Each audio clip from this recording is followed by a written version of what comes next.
The last few decades have seen so many people living in mental prisons, believing and living lies. And this must be a really hard way to live, is when you live in a mental prison. You live a lie, and you're looking for truth, but it's not in your cell because you put yourself in a cell. You can't get out, and you're looking for the truth. You're looking for a key.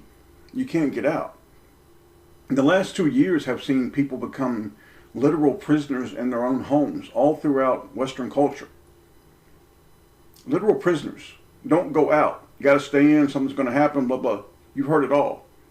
Now, in Canada, we have a trucker strike. And nobody understands what it really means except for just a few people. And some people understand a little bit of what it means, but they can't go further because they're not allowed to, because mentally and spiritually, they're stunted. Hello, good people. It's Rob Lee.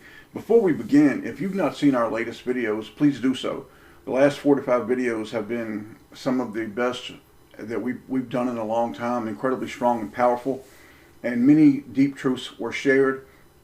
In fact, the last video was incredibly powerful because it goes hand in hand with this short video about dividing people only to unite them to fight against us, and how the UFO agenda will be the core to accomplish this. Now on to the Canadian trucking strike. So by now you've all heard about the Canadian trucker strike freedom convoy. Tens of thousands of truckers protest against vaccine mandates. Now, but what's really going on in Canada, and what's really behind it? What's the real agenda? Now, I have quite a few Canadians in our ministry, and I love them so much. In fact, I spoke with one yesterday, my brother Roy, in Western Canada, somewhere near Calgary. I've learned from them about their nation and beliefs. Being from the States, I don't know a whole lot about Canada, but in the past couple of years, I've learned a whole lot about it. Canada has been teetering on socialism for decades, even before the United States. Canada was leaning towards atheism at a time when it hadn't really hit the United States the way it has now, with the lies about churches and about the God's chosen people. Canada was already there. Canada was also incredibly hard hit with the Muslim influx, almost as bad as Germany. Now, why do I say all this? Because it's incredibly relevant to a nation that is torn, fractured, and reeling from a lot already, not just the mandates. In 2017, to show you the mindset of the Canadian government, Canada announced a $650 million grant to help women's reproductive health worldwide. Now, this is just another way of saying, let's make, abortion, let's pay for it. Let's pay to have the children murdered. You see, Trudeau and his demons there were funding the murder of babies worldwide. And all of this is tied together with what's happening now. Many Canadians have felt like they have no voice, as is the case with all Western cultured nations. Now, this has led to Canadians in particular being vulnerable to any kind of help or pushback. However, now the hard truth that I put before you. A little over a year ago, most of you remember the big rally for Trump after he lost this election, because he didn't lose anything. The bankers told him, look, you have to go. We're going a different direction, because there's no such thing as an election. But he was told you have to go. Now, we did 2 videos telling people this was a psychological operation, and it was by the synagogue of Satan to make the people look bad. And indeed it was, and there was something darker, deeper, and even more compelling going on in DC, and now in Canada with these trucker strikes and these protests. I understand Canadians, and all people for that matter, are tired of the big lie. Therefore, the truckers are out in masses, and the people are coming out in droves to support them, and millions of dollars has been sent and given in support, and now we're told this money is stolen. It is the Freedom Convoy. It is theater. It's smoke and mirrors. The trap has been sprung, and I'll tell you exactly why it happened and why it failed and will fail miserably. This is not to demean your hope. It is to show you reality and what will be the real truth of how you fight an evil beast. You do not fight an evil beast with protest. Not initially. As with all things that are not built on the truth, The people of this world cannot understand the enemy. They cannot understand, nor will they accept the solution to fighting an enemy that has all the money, all the power, they control all the weapons. How do you fight such a beast?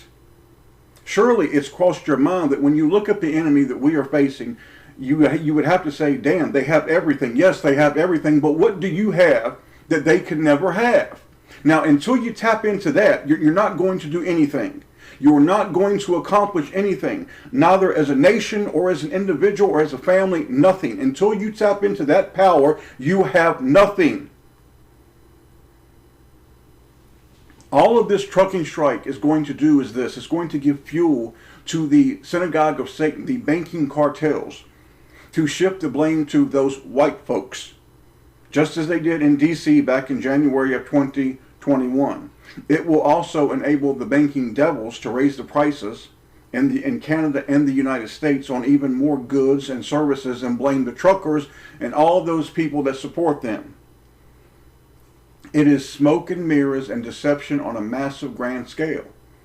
It is psychological warfare at the highest level, and most will never understand the evil behind it, and they'll never understand why God allows this. Why will it fail? And why do all things seem to fail in this world when taking on evil? Let me tell you something, man. You cannot fight evil without God. You cannot fight evil without real faith in the Almighty Father and Jesus Christ. You cannot look for solutions to evil in any other place but the Almighty Father, because He's not going to allow it. Do you really think God allowed Jesus Christ, a part of Himself, to be butchered and murdered so the glory could be given to a bunch of mothers that don't love Him? If you believe that, you don't know shit, man. You know not a zilch, nothing. You might as well check out. Check out, man, because you don't understand it. You're done.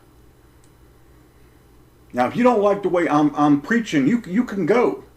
But those who know the truth know that I tell the truth from God Almighty. I don't lie, cheat, or steal, and I tell it right. God can make or break nations. He can make a nation great. And He has made the United States and Canada at one time great. Because what was first? Jesus Christ, man. And He can make or break you as an individual.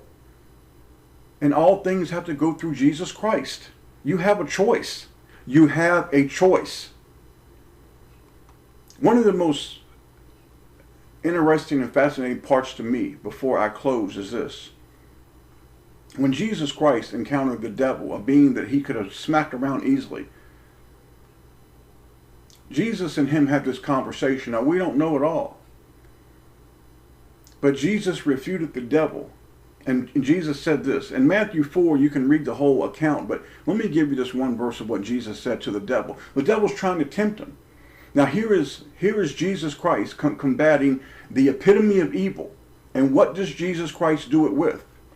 Matthew 4:4. But Jesus answered and said, "It is written, man shall not live by bread alone, but by every word that proceedeth out of the mouth of God." You see, we live by how God tells us to live. And when we live by that, we have God's ear. We have God's attention. We have His mercy. We have His power. We have His strength. And if that means you got to pick up a sword and go to work, it's time to go to work. But you have God's blessing. So you can have 1 million people protesting. You can have 100,000 trucks. If you're not right with God, it means nothing. Zilch. You can take 100 people that really love the Father and Jesus Christ, and they can make some noise, because God will see to it that the noise is made. The devil don't fear the non-believer. The devil fears the believer.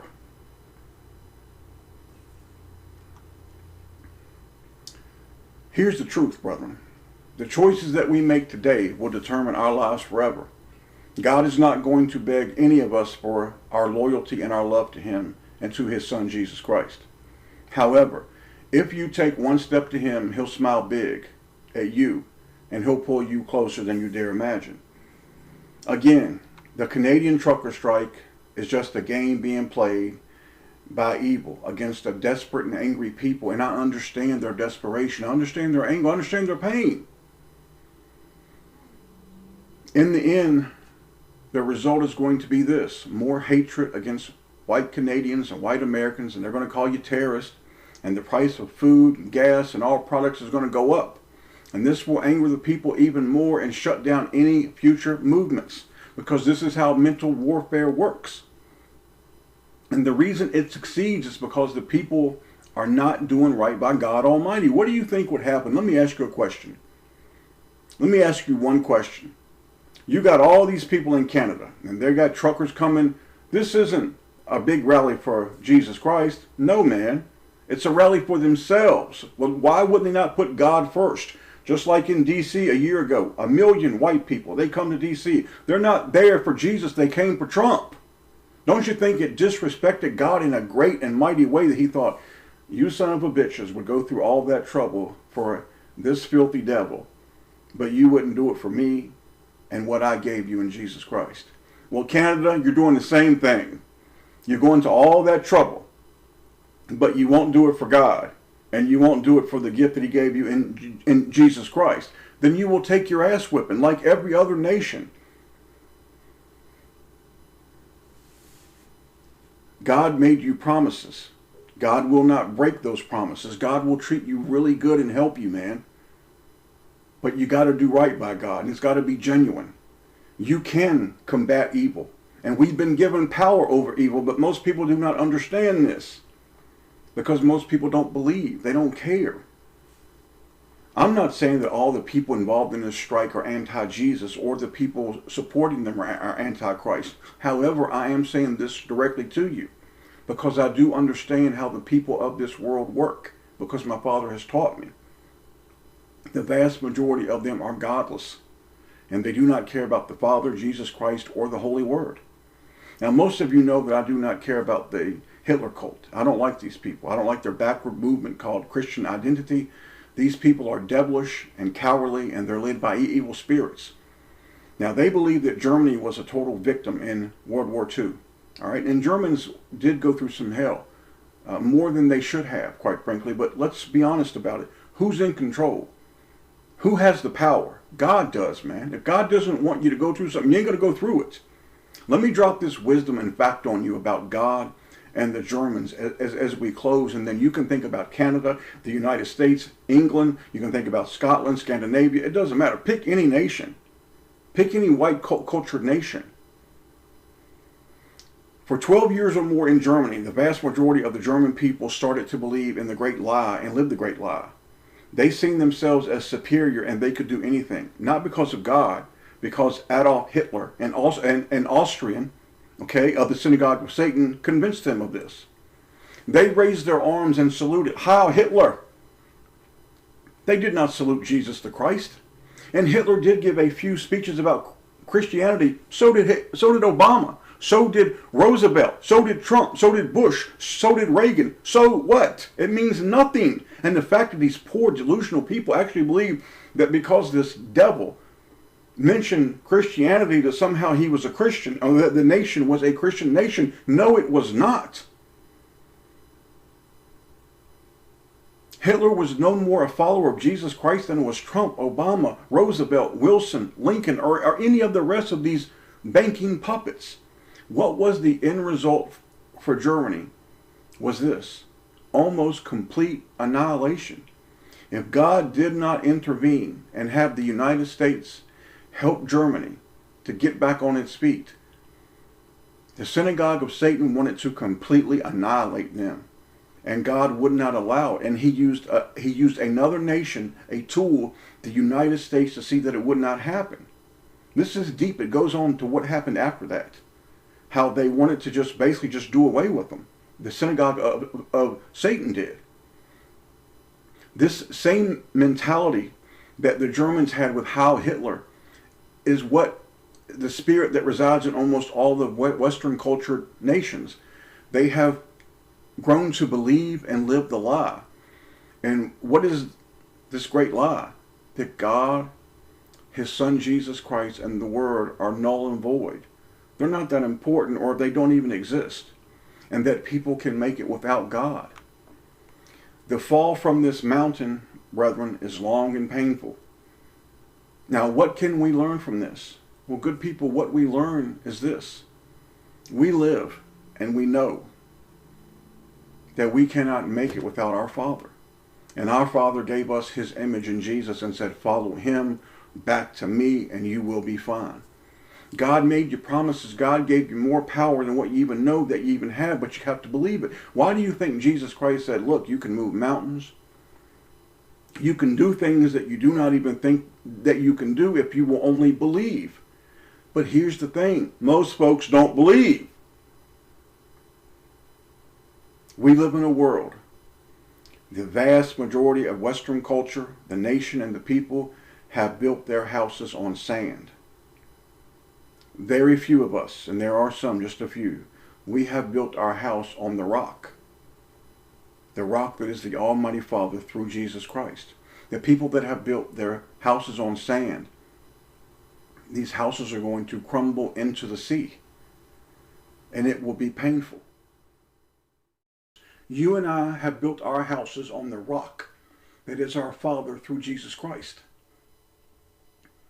Matthew 7, chapter 7, verses 24 through 27, and we close. 24. Therefore, whosoever heareth these sayings of mine and doeth them, I will liken him unto a wise man which built his house upon a rock.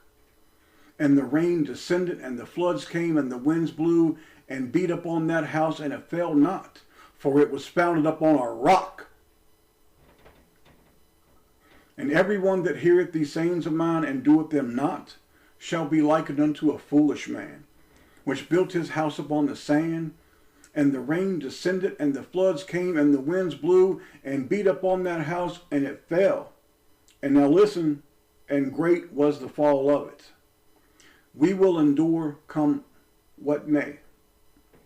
Let the rains fall, and we shall live in the house that our Almighty Father, through Jesus Christ, has prepared for his children. So be it.